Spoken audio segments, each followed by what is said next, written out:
Look, all I wanted to do was play my new cards. I just wanted to play my Deathstalker Rexar and build a beast. I mean, it's so exciting. But no. Pirate Warrior on his turn 6 with a ridiculous amount of damage, which would have been enough to kill me. I couldn't even play Deathstalker Rexar. Feeling very sad. So I thought, okay, let's queue up again. And I did. Oh look, another Pirate Warrior. My hand was chock full of value. My board had nothing. And with a Frothing Berserker plus a Death Spite, I mean, I had no hope in hell of winning that game. Made me very sad. So I thought, okay, let's try and counter Pirate Warrior. Now, you've seen me play Reno Mage with the Frozen Throne cards.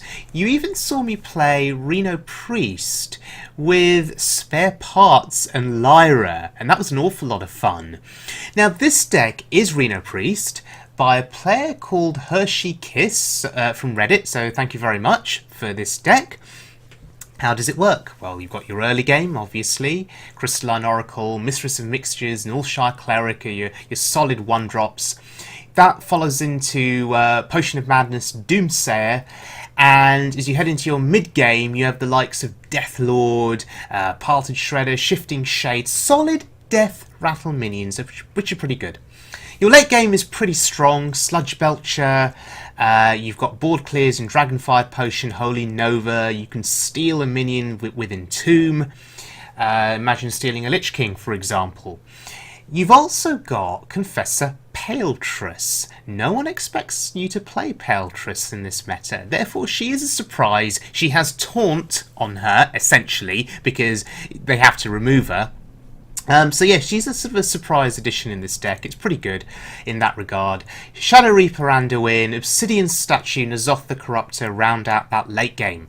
Now, Obsidian Statue is incredibly expensive, ridiculously expensive, but it has value written all over it, and I'm all about the value, so I'm happy to give that card a go. Reno Jackson, obviously, in this deck to heal on turn 6 against Pirate Warrior. Just hope you have Reno in your hand and you win the game. There's also Kazakus in this deck too, but notice there's no Bran Bronzebeard, and that's a trend that I've been noticing recently on Wild Mode, well, post-expansion. Bran Bronzebeard not being played as much, and just one copy of Kazakus on his own is enough. And there's another card in this deck that's curious, Recruiter. So how does a Recruiter work in this deck? Well, first of all, you have to play Raza the Chained. Your hero power now costs 0. That's critical. After Raza, you then play Anduin, the Shadow Reaper, and of course you get Void Form. So Void Form lets your hero power now do 2 damage. So what you could do then is you can play Recruiter, and you could then play Void Form for 0, which gets you a Squire. Well, you can then play a Squire and then Void Form again, because when you play a card, the hero power is refreshed, and then play another Squire and then Void Form again. So you've got this chain going of Void Form, Squire, Void Form, Squire. And now, of course, for that to be maintained, the Recruiter has to live, it has to survive. But all in all, I mean, it's a pretty awesome combo to pull off if you can manage it. And if they've used board clears, AoE on other minions, they certainly won't expect the Recruiter, and that in itself can then be sort of a game-winning win condition, potentially. So there's a lot of debate on Reddit about the effectiveness of this combo, people debating it back and forth, people looking at other ways of perhaps making the combo even more powerful. But yeah, all in all, it sounds like it's incredibly fun to play and to try and pull off. So let's have a look at this deck in action. We're just going to look at one game in this video. It's going to be quite a quick video. And we're going up against a priest. And I'll be curious to see what kind of a priest it is. Would it be Dragon Priest, for example? Would it be Reno Priest? Would it be N'Zoth Death Rattle Priest?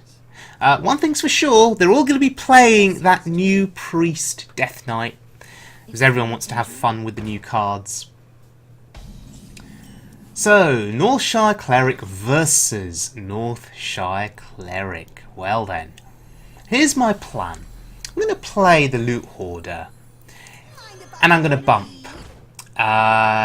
into the Cleric. Yeah, this seems sensible. Why am I doing this? Well, if he wants to kill the Loot Hoarder, he'll have to heal his Cleric first, then bump into the Loot Hoarder. Oh. Okay. Okay. Didn't play around Potion of Bloody Madness. Great. So, lost my Loot Hoarder, lost my Cleric, he drew a card, he heals his Cleric. Yeah. We're in trouble. The plan was that he'd have to heal the Cleric first, kill the Loot Hoarder, his Cleric goes down to 1 health, I kill his Cleric the following turn, then heal up. It didn't work out like that. He had Potion of Madness. So now we're in a spot of trouble. Northshire Cleric is just going to draw him a ridiculous number of cards. So we may just have to stop worrying about it. Yeah, death doesn't scare me, says the Death Lord. Well, it scares me. He's just going to draw cards.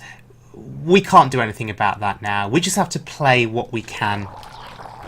Oh, Razor Leaf. So this is Combo Priest. Interesting. And he didn't attack with a Cleric either, which is smart, I guess, because he didn't heal it. He just wants to get the Razor Leaf down as soon as possible. I guess that if he's able to pull off his combo with Divine Spirit in a fire, and if I can't heal, I guess I'm dead in this game, pretty much. I mean, all he'd need is something like Shadow Word Pain to remove the Death Lord, and... oh god, here he goes.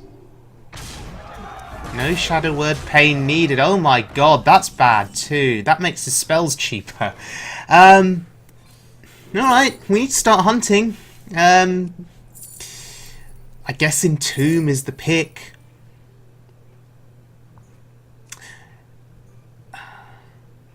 I mean, I'm looking at the Cleric and the Radiant Elemental and I'm thinking Shadow Word Pain, but no, Entomb has to be the pick. Okay, and I'm not going to bump into that. We're just going to keep that shade healthy. Yeah, this could be a problem. I mean, that Death Lord now could be buffed up. The only benefit, of course, is that we've seen one in a fire. We've seen one copy used, so once we see the second copy, we know we're kind of safe-ish. But if he can flood the board and play Divine Spirit on his minions, just doubling their health alone is significant enough. And here comes the Cleric card draw. So, what do we do? I think, we have to Belcher here. He hasn't silenced his Razor Leaf yet. And we've seen one copy of Silence used. So, maybe we're feeling a little bit safe here. Okay, that's good. I can Potion of Madness his Loot Hoarder. That'll Purify, of course. Alright, what are you going to do?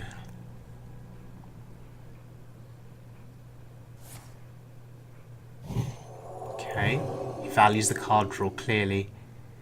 And he's going to trade, sure. Okay, he's just clearing the board, right. Oh look, there's the Recruiter. Not what we want to see right now, though. Not what we want to see.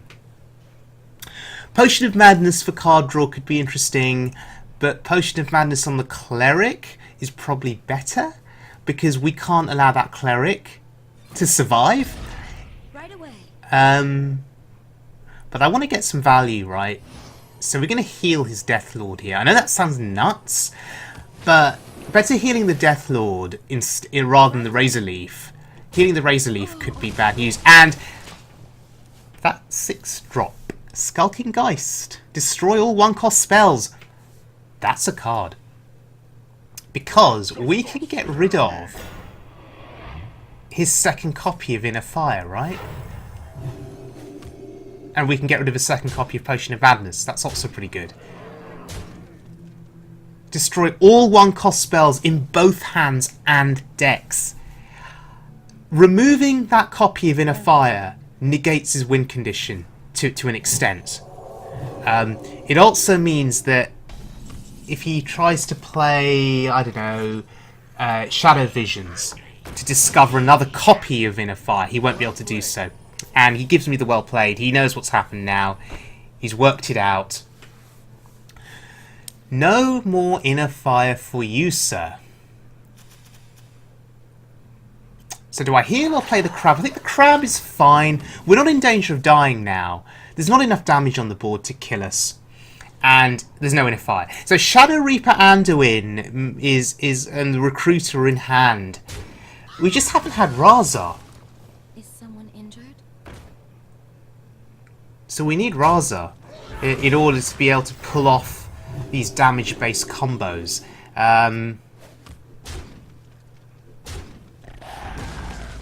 Presumably he'll just go wide here. Yep, Ancient Watcher. And Circle of Healing. Oh my goodness. He's drawing a ridiculous number of cards here. He's going to go into fatigue if he's not careful. Huh. If I draw Dragonfire Potion... Dragonfire Potion followed by Excavated Evil could do something here. But Excavated Evil on its own is not enough here.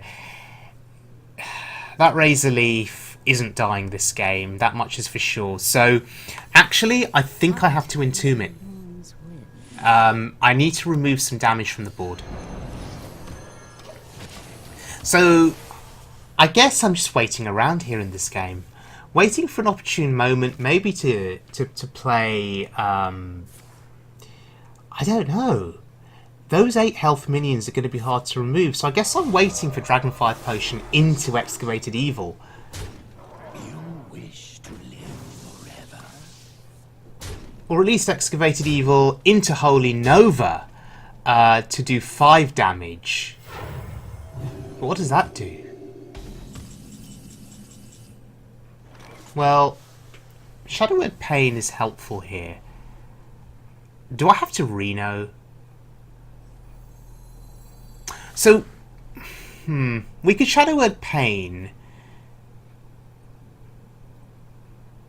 We could see what comes out of the Deathlord for us. Oh, bloody hell. Really? God, that's so annoying. It's so annoying. I really wanted to use Raza with Anduin and Recruiter, but no. So look, we just have to play the Recruiter here. I need board presence. And do you know what? That is not bad board presence. That contests a chunk of his board. Well, it contests the Deathlord anyway. That's something. And being able to play that 2-2 for 1 cost, I think was reasonable. So anyway, we're not dead because there's no Inner Fire. But he's just going to go all in now with a wide board. He's investing that Divine Spirit. He's just counting on the fact that I don't have healing and that I can't remove his board. Unfortunately for him, though, we have Reno in hand. And I'm thinking of Excavated Evil after some trades. I mean, what does that actually do? We have 12 damage there.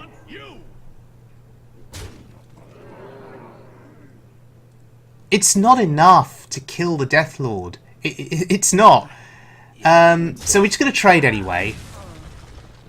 It's 1 damage short. So we're just going to Reno. And play the Doomsayer. And we'll just heal the Recruiter. So now what I'm saying to is I'm giving him a choice. I'm saying, look, do you want to carry on going face? Well, if you do, Doomsayer wrecks your board. Do you want to trade into the Doomsayer? If you do, that's effectively 7 healing for me, or 7 damage that's not going face. Yeah, so you saw the writing on the wall. In the end, denying him Inner Fire is probably what won us that game. He just couldn't quite finish me off. So Skulking Geist was really important there. But even without Inner Fire, you saw that that combo priest was still able to build up a very challenging board. Buff up the health on those minions, and they were really difficult to remove. and we were still a way off from getting N'Zoth value, so I think in the end we were lucky to win that game. We really were. And it does prove, though, that Reno Priest has versatility. It's very versatile. Is versatility even a word? I don't think it is. It's very versatile. Let's leave it at that. We didn't get to pull off our Anduin Raza recruiter value chain, so that was quite upsetting. We did not get to play Obsidian Statue or Peltris, but we were still able to win the game. So I guess if the game had gone on any longer, we still would have had value to help close us out. So thank you very much for joining me, everyone. I hope you enjoyed the video, and you can look forward to more Wild Mode content with the Frozen Throne cards in the very near future. And I'll see you all again very soon then for more Hearthstone fun.